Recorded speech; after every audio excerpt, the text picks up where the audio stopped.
প্রিয় কৃষিপ্রেমী ভাই বোন বন্ধুরা, আপনারা নিয়মিত আমাদের কৃষির গল্পে বিভিন্ন ধরনের কৃষি রিলেটেড গল্প শুনে থাকেন, কখনো সফলতার কখনো ব্যর্থতার। আজকে আমরা এমন একটা গল্প তুলে ধরব যেটা বর্তমান তরুণ সমাজের জন্য হতে পারে একটা আশার আলো। আমরা যার গল্প শোনাতে যাচ্ছি তার আজ থেকে 11 বছর আগে যদি ফিরে যাই, সেই এসএসসি পরীক্ষার পরে তার এই প্রকল্প শুরু। তখন শুরু করেছিল মাত্র 5 শতক জমি দিয়ে। স্থানীয় কৃষি কর্মকর্তার মাধ্যমে তার কার্যক্রম উন্নতি শুরু হয়। এখন এসে তার প্রজেক্ট দাঁড়ায় প্রায় 70 বিঘা জমিতে। আমরা কিসের প্রজেক্টের কথা বলতেছিলাম সেটা অবশ্যই শীঘ্রই বলবো। সেই 70 বিঘার মধ্যে 45 বিঘা সে করতেছে কৃষির কালো সোনা খ্যাত পেঁয়াজের কদম, অর্থাৎ পেঁয়াজের বীজের চাষ, এবং বাকি 25 বিঘা পেঁয়াজের চাষ। সব মিলায় তার এই 70 বিঘার সাম্রাজ্যের গল্প শুনবো তার নিজের মুখে। কিভাবে সে 5 শতক থেকে এই 70 বিঘা সাম্রাজ্য গড়ে তুলল, তার উত্থান পতন বাধা বিঘ্ন কোথায় কি ছিল, যেটা থেকে আপনারা যারা নতুন শুরু করতে চান আশা করি তাদের অনেক তথ্য, অনেক টিপস অটোমেটিক্যালি আপনারা পেয়ে যাবেন। তাই ভিডিওটা শুরু থেকে শেষ পর্যন্ত দেখার চেষ্টা করবেন। চলুন আমরা চলে যাই আমাদের সেই কৃষি উদ্যোক্তা মনিরুল ভাইয়ের কাছে। আসসালামু আলাইকুম ভাইজান। ওয়ালাইকুম আসসালাম। আমরা বেশ কুষ্টিয়ার পেঁয়াজের যে নিউজগুলো দেখে থাকি বা পেঁয়াজ সম্পর্কিত নিউজগুলো দেখলেই সেখানে একটা নামই বারবার শুনে থাকি, মনিরুল ভাই, মনিরুল ভাই। তো আমি নিজেও এসে আসলে অবাক হচ্ছিলাম যে এত বড় একটা পেঁয়াজের কদম বা বীজের প্রজেক্ট আপনার এখানে রানিং, এবং আপনি বলতেছিলেন যে আপনার আরও বেশ কয়েকটা জায়গায়, বিশেষ করে আপনার বর্ণনা অনুযায়ী শুধু কুষ্টিয়া না, কুষ্টিয়া জেলার কয়েকটা থানা মিলে, অর্থাৎ আমরা এখন আছি কুষ্টিয়া সদর থানার মধ্যে, কুষ্টিয়া সদর, কুমারখালী এবং খোকসা, 3টা উপজেলায় আপনার যে পেঁয়াজের প্রজেক্ট চলতেছে। অর্থাৎ আপনার শুরু থেকে এই পর্যন্ত আসার যে গল্পটা আজকে আমরা সেটাই শুনতে চাই, আমাদের দর্শকদের শোনাতে চাই। তো ভাইয়া, আপনার বিষয়ে আমরা একটু শুরু থেকে শুনতে চাই, শুরুটা কেমন ছিল? আসসালামু আলাইকুম। আমি মোহাম্মদ মনিরুল বিশ্বাস। আমার বাসা কুমারখালী থানার চাপড়া ইউনিয়নের কবরহাট গ্রামে। আমি এসএসসি পরীক্ষা দেওয়ার পরে মনে করছিলাম যে কি করব। ওই 3টা মাস। কত সালের দিকে? হ্যাঁ, এসএসসি দিছি 15 সালে। আচ্ছা আচ্ছা। 15 সালে এসএসসি পরীক্ষা দেওয়ার পরে পরীক্ষা যখন শেষ, ওই টাইমে এখন সবাই ব্যস্ততার মাঝে সবাই ঘুরে বেড়াচ্ছে। আর আমি তখন কি করলাম, তখন আমি ওই টাইমে শীতের সময়, তখন 5 শতক জমি দিয়ে আমি পেঁয়াজের চাষ শুরু করলাম। এটা পারিবারিক ভাবে? হ্যাঁ, পারিবারিকভাবে 5 শতক জমি দিয়ে পেঁয়াজের চাষ শুরু করলাম। সেই ক্ষেত্রে আপনার আমাদের ইউনিয়ন পর্যায়ে উপসহকারী কৃষি কর্মকর্তা লাভলি ইয়াসমিন আপা আর উপসহকারী কৃষি কর্মকর্তা বকুল ভাই, এই দুজনা আপনার রাস্তা দিয়ে যাচ্ছিল, তাদের কর্ম মানে ফিল্ডে যাচ্ছিল। আর আমি তখন মাঠ থেকে আসতেছিলাম। আসে আমাদের পথে দেখা, ওনারা বলছিল, সালাম দিয়ে কথা বললো যে ভাই আমরা ইউনিয়ন পরিষদে আসছি, উপসহকারী কৃষি কর্মকর্তা। আমি বললাম ভাই ইউনিয়ন পরিষদে উপসহকারী কৃষি কর্মকর্তা তা তো আমরা চিনি না, জানি না, এরকম কি আছে? বলছে হ্যাঁ ভাই আছে, সরকারি কৃষি কর্মকর্তারা আছে, আপনারা আসে আমাদের কাছে মানে কৃষি সেবাটা নিতে পারেন। সরকারি যে কৃষি সেবাটা, এটার বিষয়ে তেমন একটা না অবগত ছিলাম না, জানতামও না। আচ্ছা আচ্ছা, জানতাম না। তাদের দুজন থেকে, তাদের লাভলি আপার কাছ থেকে সবকিছু জানলাম বিষয়গুলো। জানার পরে সে পিএস সম্পর্কে তো আমার ধারণা ছিল না। লাভলি আপা আমার বুদ্ধি পরামর্শ সবগুলোই দিতে লাগলে, এইভাবে না এইভাবে করতে হবে। ওখান থেকে করতে করতে প্রথমে 15 সালে করলাম 5 শতক, এরকম 16 সালে বাড়ালাম, 17 সালে বাড়ালাম, 18 সালে বাড়ালাম, বাড়াইতে আজকে ধরেন 26 সালে আসে 10 বছর প্লাস। এখন আপনার রানিং টোটাল কত বিঘার প্রজেক্ট? রানিং টোটাল আমার 45 বিঘা জমিতে বিভিন্ন 3টা-4টা জাতের আমার খালি পেঁয়াজের বীজ উৎপাদন করতেছি। আর আপনার পেঁয়াজ চাষ করছি এবছরে 25 বিঘা জমিতে। এই মাদার বাল্বগুলো দিয়ে আমি আবার এই পেঁয়াজ ভালো ভালো বীজগুলো আমদানি করছি বাড়ি থেকে, করি সেই পেঁয়াজ লাগাইছি, রোপণ করছি। সেই পেঁয়াজ দিয়ে আবার আমি 27 সালের জন্য আবার কদম চাষ করব। তার মানে আমরা টোটাল পাচ্ছি প্রায় 70 বিঘা, যেটা আমরা শুরুতে বলতেছিলাম।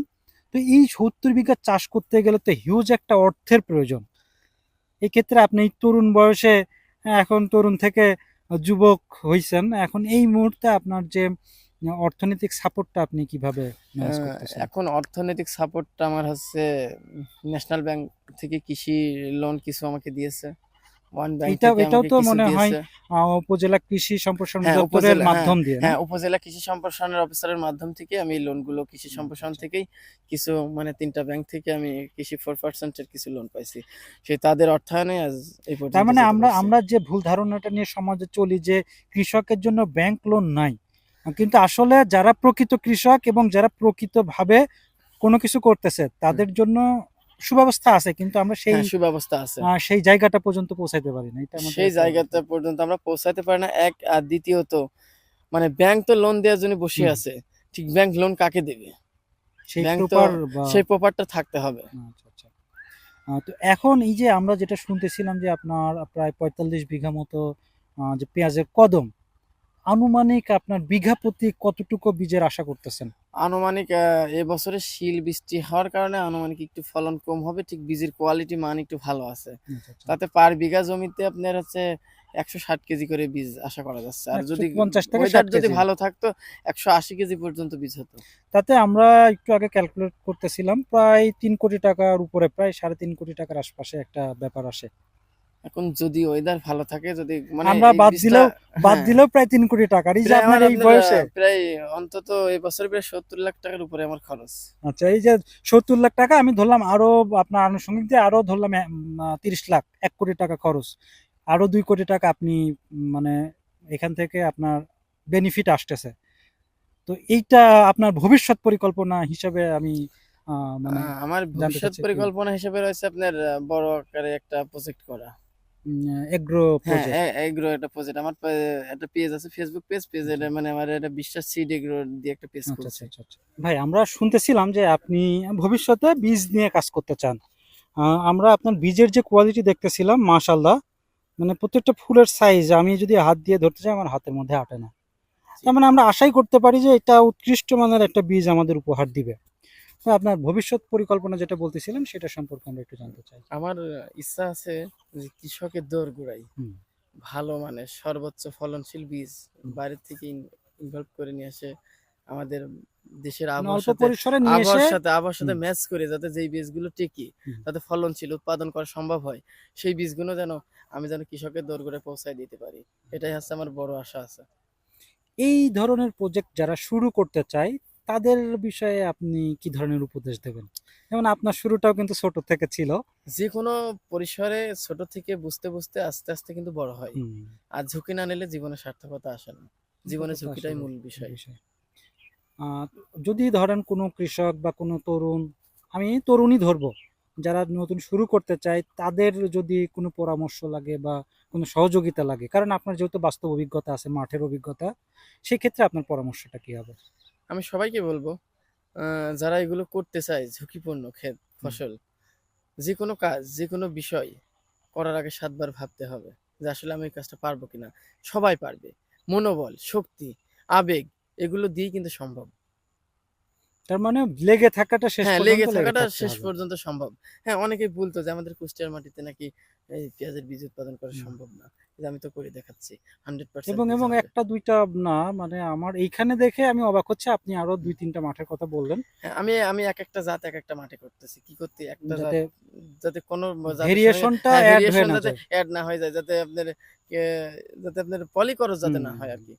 এই যে এটা এটা একটা আপনার দেখেন অভিজ্ঞতার কিন্তু ফল। হুম। যার অভিজ্ঞতা নেই সে কিন্তু এভাবে চিন্তা করবে না। না না না, ওই যে কেউ আপনার একই জমিতে 3 রকমের বীজ লাগাবে, এতে এতে সম্ভব না। যখন হ্যান্ড পলিনেশন যখন হচ্ছে তখন একটা ব্যাপার, কিন্তু সবই তো হ্যান্ড পলিনেশন হবে না, কিছু সম্ভব কিছু না। আছে মাছিতে করবে, মাছিতে করবে, তো সেইগুলো তো ভেজাল হয়ে যাবে। অবশ্যই ভেজাল হয়ে যাবে। তো যাই হোক, আমরা আশা করি কুষ্টিয়াতে আমরা নতুন একটা বীজ উদ্যোক্তা পাচ্ছি, আর এই পথ চলা নিয়েই আমরা শুরু করব, এগিয়ে যাব ইনশাল্লাহ। মনিরুল ভাইকে অসংখ্য ধন্যবাদ আমাদের সাথে সময় দেওয়ার জন্য। আমাদের কৃষির গল্পে পেজে এবং ইউটিউব চ্যানেলে মনিরুল ভাইয়ের এই গল্পটা বলার জন্য। ইনশাল্লাহ আমরা কুষ্টিয়া এবং আমাদের কুষ্টিয়ার আশপাশে যে সকল কৃষি উদ্যোক্তা আছে তাদের কৃষির যে গল্প সেটা তুলে নিয়ে আসার চেষ্টা করব কৃষির গল্প চ্যানেলের মাধ্যমে। আপনারা লাইক কমেন্ট করে আমাদের সাথে থাকবেন এবং এই ধরনের ভিডিও দেখতে আমাদের চ্যানেলটিকে সাবস্ক্রাইব করুন। এবং আপনার এলাকায় এই ধরনের কৃষি প্রজেক্ট থাকলে আমাদের জানাতে পারেন, অথবা যে কোনো ধরনের পরামর্শ লাগলে আমাদের বলতে পারেন। আমরা সেই ধরনের নিত্য নতুন ভিডিও আপনাদের জন্য নিয়ে আসবো ইনশাল্লাহ। পাশেই থাকবেন, সাথেই থাকবেন কৃষির গল্পের।